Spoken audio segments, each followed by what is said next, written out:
Governor, thank you so very much for coming in. It's been an interesting 6 weeks for you. Yeah, it's great to be with you, Stephen. All right, so you've been governor now 6 weeks. Yes. And how's it feel to wake up this morning and be the most hated man in Michigan? It's part of the job. And the things I talked about yesterday are things I talked about on the campaign trail, and that's how I got elected. I knew coming into this job it wouldn't be an easy job, but the main thing that keeps me going is it's about doing the right thing. And it's the right thing for the citizens of our state, about creating jobs and creating an environment to keep our young people here. And I'm going to stay focused on that. Now, I'm sure you've been listening to some of the comments over the last 24 hours since you launched, however you want to put this budget.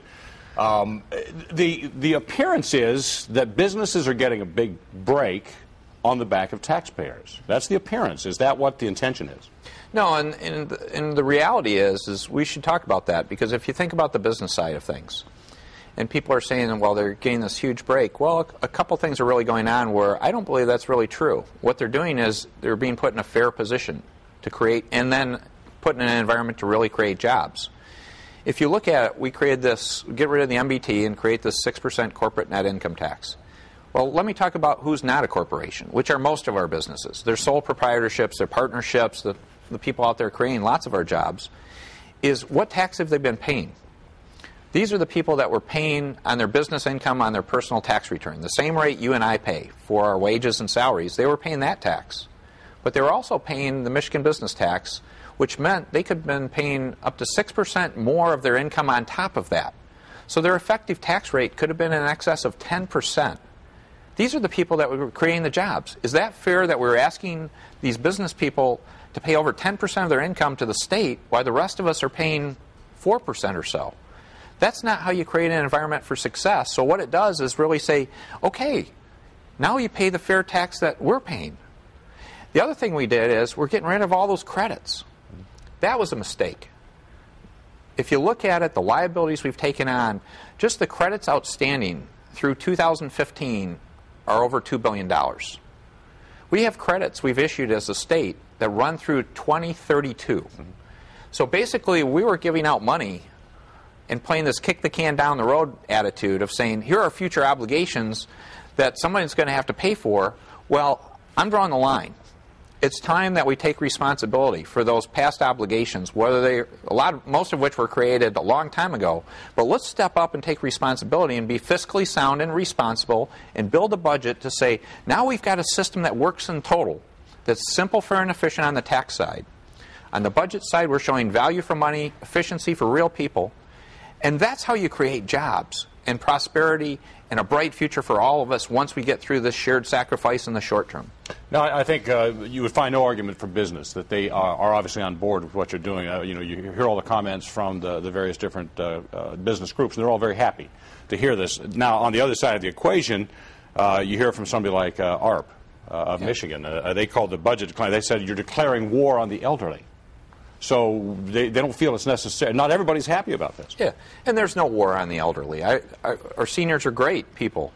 And if you look at it, what we did is one of the most important things we did when we did the personal income tax piece is we made sure we were taking care of things like Social Security, which is excluded from the Michigan income tax. We go beyond the federal law to exclude all of Social Security from the Michigan income tax. That's one of the few exclusions we kept. And actually want to make sure is there. So those seniors aren't going to pay any tax on that, and it's typically only going to be a senior couple. If they have average Social Security, average homestead kind of exemption, they would be making more than $40,000 before they'd pay $1 of Michigan income tax, which, again, I still don't want to minimize. It is a burden on people. But the other part we have to remember is not all seniors have a pension. And if you look at the future trend, a lot fewer people are going to have pensions, and those people that are still working after they become a senior, they're paying the Michigan income tax today. So you have a real equity question between the people that worked hard and are fortunate enough to have a pension because they work for X company, and a lot of people, if they work for Y company, they're still working today paying tax. We just are creating a level playing field to treat people in the same way. On those pensions, I think it's you're calling for $900 million new taxes on pensions. Those people who do have pensions, that are fortunate, as you say, to have pensions, many of them are fixed income. And this tax on their pension is going to be just that another chunk of money that comes out of what they have on that fixed income every month. forcing them, as you hear the horror stories, of making the choice between eating and paying for the heat. Well, again, there's an issue of fixed income, and that was part of the historical reasons. We used to have high inflation, and that was a major issue because inflation was so high. It's not to say we still have some cost of living increases, but it's moderated a lot. And in a number of cases, they have escalators. Social Security goes up with cost of living now. So the system has changed. Does it solve all the problems? No. And there are challenges for people. So I don't underestimate this at all.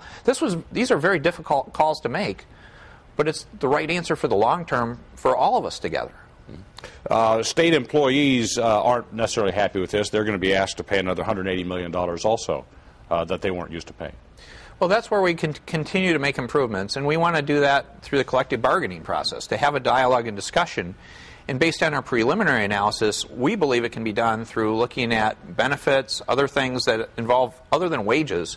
Because if you look over the past few years, if you look over the last decade or so, the real cost escalator at state government has been on the benefit side. And we have very large liabilities that are going up that are very large burdens that you don't have in the private sector or other places. So we do need to address that in terms of managing those costs more effectively. Let's talk about revenue sharing. It's another area that's hitting very hard. Mayor Dave Bing, in fact, says the budget threatens the concrete but fragile fiscal progress made by the city of Detroit over the last 20 months. I mean, they've got, I think, a $100 million deficit they've got to deal with, and they were kind of counting on this money. I mean, are these cities like Warren, Detroit, the big cities in the state, is this really going to hurt? Yeah, it will be a challenge, but what we did was we did it in a thoughtful fashion again. On statutory revenue sharing, which is about 30% of the jurisdictions in our state, it was about $300 million. The net cut is about $100 million. We retain $200 million, but we're also putting in best practice conditions. So it's not just about writing a check. This is one of those fundamental changes we need to do in our government. It shouldn't be about just giving people money. It's about setting a standard of performance that's appropriate. So we're setting a best practice incentive, and these incentives are things we're willing to do at the state level ourselves. So we're not going to ask them to do anything we're not doing, but there are three categories of best practice we're talking about. One is accountability and transparency, about doing a dashboard, about doing a citizen's guide to financials. It's about employee compensation issues, about looking at these benefit questions and dealing with the long-term liabilities, not just the current cost. And the third area is about service consolidation and service sharing. And we all know we need to do these things. So we're just trying to create a positive environment to encourage jurisdictions to move on that path better and faster. Mark Hackle in Macomb County said he saw this coming, and so they've already started consolidating some of those services among the different towns. Is this going to force cities to compete with each other for money? Not to compete, but to work together. I mean, how many cases do we know you could say on public safety, for example, you might be able to combine fire departments, police departments. The easiest ones are the back office functions. Why can't you do treasury, accounting, billing, a lot of those kind of functions and combine those because they don't need to happen just in that jurisdiction. They could be done with their surrounding jurisdictions, with the county, or even with the state of Michigan. Again, we're happy to partner with people on getting efficient government because we need to prove that to our citizens because I don't believe our citizens believe we're as efficient today as we can be. It's about time. Let's talk about the film incentives. You're going to cap the film incentives now at $25 million, which is just a fraction of what the film industry is taking out of Michigan. One filmmaker says this effectively will put people back at the unemployment line. Jeff Daniels, who I believe you had some meetings with, says that you actually told him one thing and did another. And he says the sound you hear today is the people packing up and leaving Michigan. This has been an emotional issue because I know it's not something that's been making the state of Michigan money, but it is kind of a lost leader. It's putting an image out there. Do you agree with that? Well, it's giving us an image, but as a practical matter, let me go back to the numbers because, again, this is where I've been consistent the whole time, that we are ramping it down, but those numbers, the $25 million, are on top of what's already out there. In the pipeline. Because we're honoring credits that already exist. And most people, I don't think, realize that the pipeline's just not 2011. There are actually $75 million in credits in the pipeline for 2012. There's $25 million in 2013. So when we looked at the numbers that we put in the budget, we were topping them off to go to $100 million and $50 million. $100 million is a lot of money. And if you look at what we're doing with credits overall, all our incentives, in a relative sense, the film credit is actually a bigger piece than a lot of the other incentives that we had before. So we're working hard to work with people, but as a practical matter, we had to bring that whole level down. Because, again, if you looked at through 2015, the state of Michigan has committed to credits that total $2 billion. And how many citizens knew that? If you went out and asked people to say, did you know we put $2 billion on our credit card that we have to pay over the next 4 years? That would surprise a whole lot of people. And when you're working to do a budget that's financially sound and fiscally put together, which we are, which I can tell you we would have a balanced budget for 2013, that's taking $500 million out of those credits. I'm going to move along here. The executive director of the Michigan Taxpayers Alliance actually applauds this and say this is a great plan, but says it's virtually impossible to pass. I mean, this is going to be your next issue. You've thrown it out there. First of all, you have to convince the citizens that it's good for them, but probably more importantly, you have to convince lawmakers they've got to vote for it. How are you going to do that? Well, I believe we have a good relationship with the legislature, and we've made a lot of positive progress already. If you look at the state of the state, we proposed a number of pieces of legislation. They're going nicely through the system, and I really appreciate that partnership. And I believe through their analysis and review, they'll see this as the right answer. They'll improve the package in how we do this. But if you go back to the beginning premise, and that's why I actually did the presentation myself yesterday, it wasn't about sending in a budget book. It was about going in person and looking people in the eye to say, we've been kicking this can down the road for decades, and it's time to stand up and recognize we need to stop living in the past, and let's build a bright future.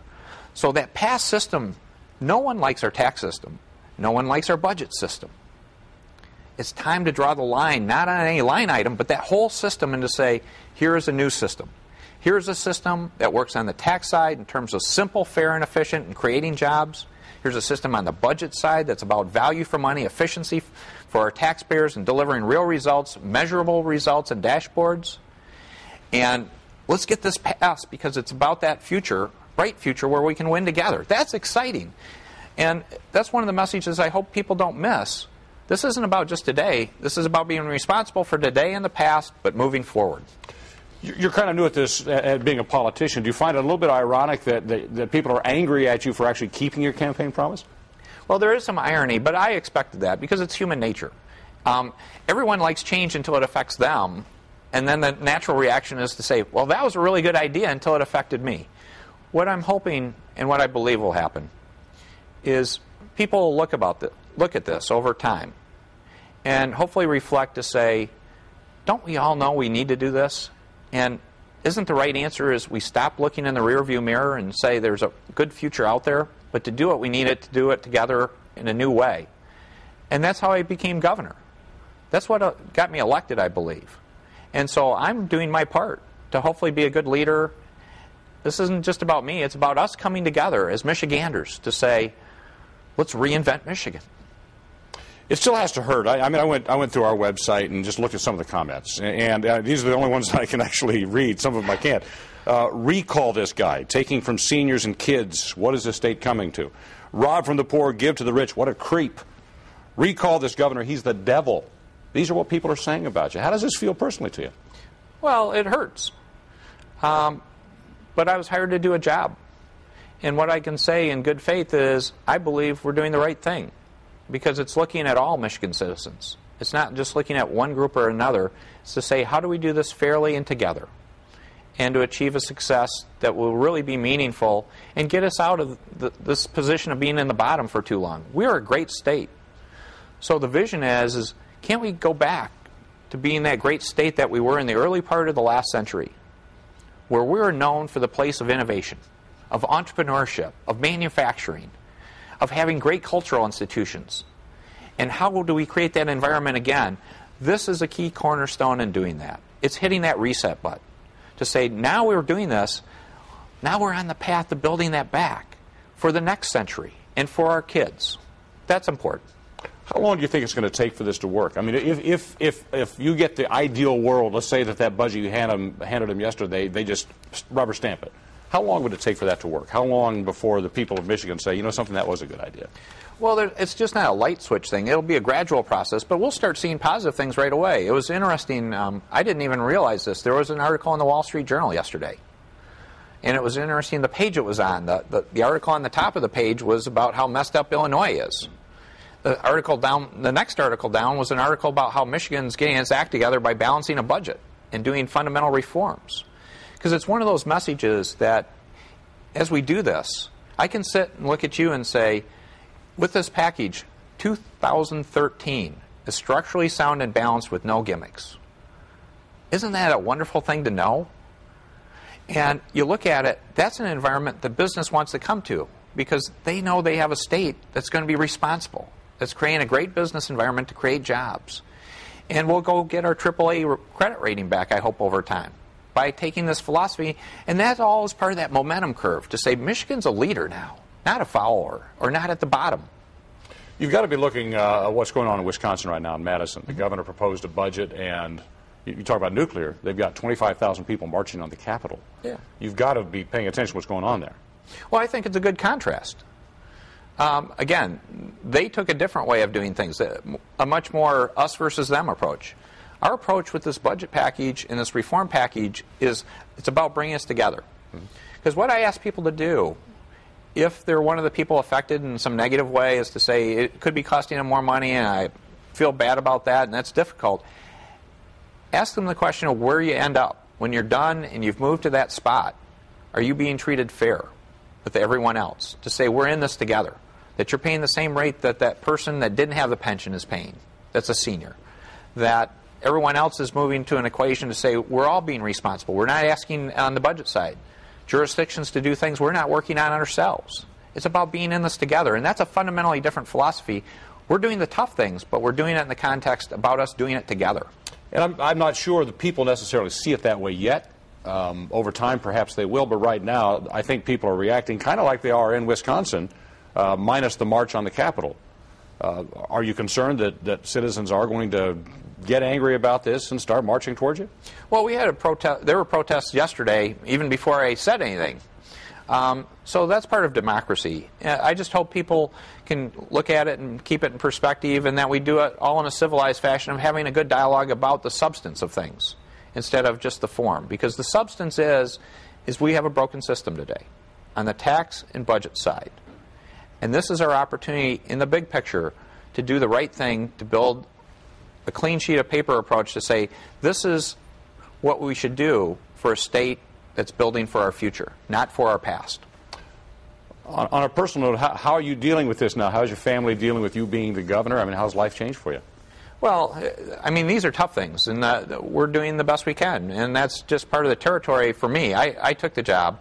The challenge is the family most, because, I mean, they hear all those comments, too. And I appreciate that, and I've got a wonderful family, and I just appreciate their love and support. So when your kids do, you've got a ninth grader, is it your youngest? I mean, for her, I mean, everything's a crisis for a ninth grader. And so I'm sure at school, somebody is saying something about your dad. Yeah. I mean, how's she dealing with that? That was something I go back a couple years with when we first talked about as a family running for office, because I'd go up to her and I go, Kelsey, how are you going to react when someone you've never seen just walks up and says your dad's a jerk? And we went through that several times, and she handled it well then. It'll be tougher now that it's real. And I just hope people can appreciate that these are my children. They're not me. So call me what you would, but I hope people will treat my children and family with respect. So what's next for you now that this budget is out? Obviously, you've got some selling to do. You've got to go around the state and convince Michiganders, first of all, it's good for them. You've got to start doing that arm twisting or whatever it is politicians do behind those closed doors. Yeah, it's doing a lot of what we're doing right here. It's communicating, having a dialogue, a discussion, and that's important. It should be out there and having that, because I believe, as you were saying, the first reaction when people will sort of jump to what affects them and get upset. I hope people will then step back and look at the big picture to say what this is really all about. And that's why when I did the presentation, I didn't entitle it my budget message. I didn't entitle it my tax message. I entitled it the Foundation for the Reinvention of Michigan. How close to that document that you handed out yesterday, how close to that do you expect this to end up? I hope close. What I would I know you hope close, but what do you expect? No, I expect it to be close. I really do, because I think people will respect that and understand this is the right thing to do. Because if you go back, again, we talked about I campaigned on this, and how many of us has known that we needed to do some dramatic reforms in our state? We've known that for years and years. But it's a different thing to suddenly have those reforms come out of your wallet. Yeah, but what's the option? If none of this happened, we're left with our old tax system, our old budget system, a bigger future liability number, and the pain and the problem would only grow. So part of this was, I viewed this as, that's one of the reasons I wanted this job, was I was concerned that traditional career politicians wouldn't do this.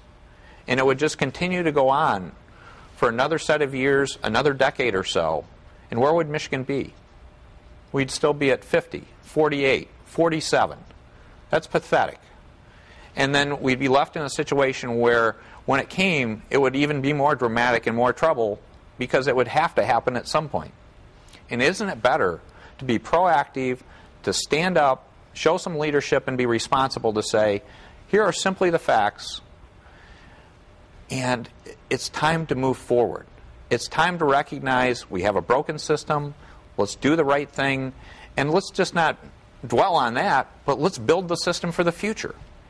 And I believe people will see that Michigan can be a true leader in our nation, in this world, in terms of competitiveness, job creation, keeping our young people here. If we start on this foundation and work hard for the next few years, that's where we need to go. And I think that's where we all want to go. We just need to decide that the shared sacrifice is worth it, and let's just hit the action button. Governor, I won't take any more of your time. I do thank you for coming by. Thank you. And good luck with the sales job on this thing. Thank you. All right, thank you.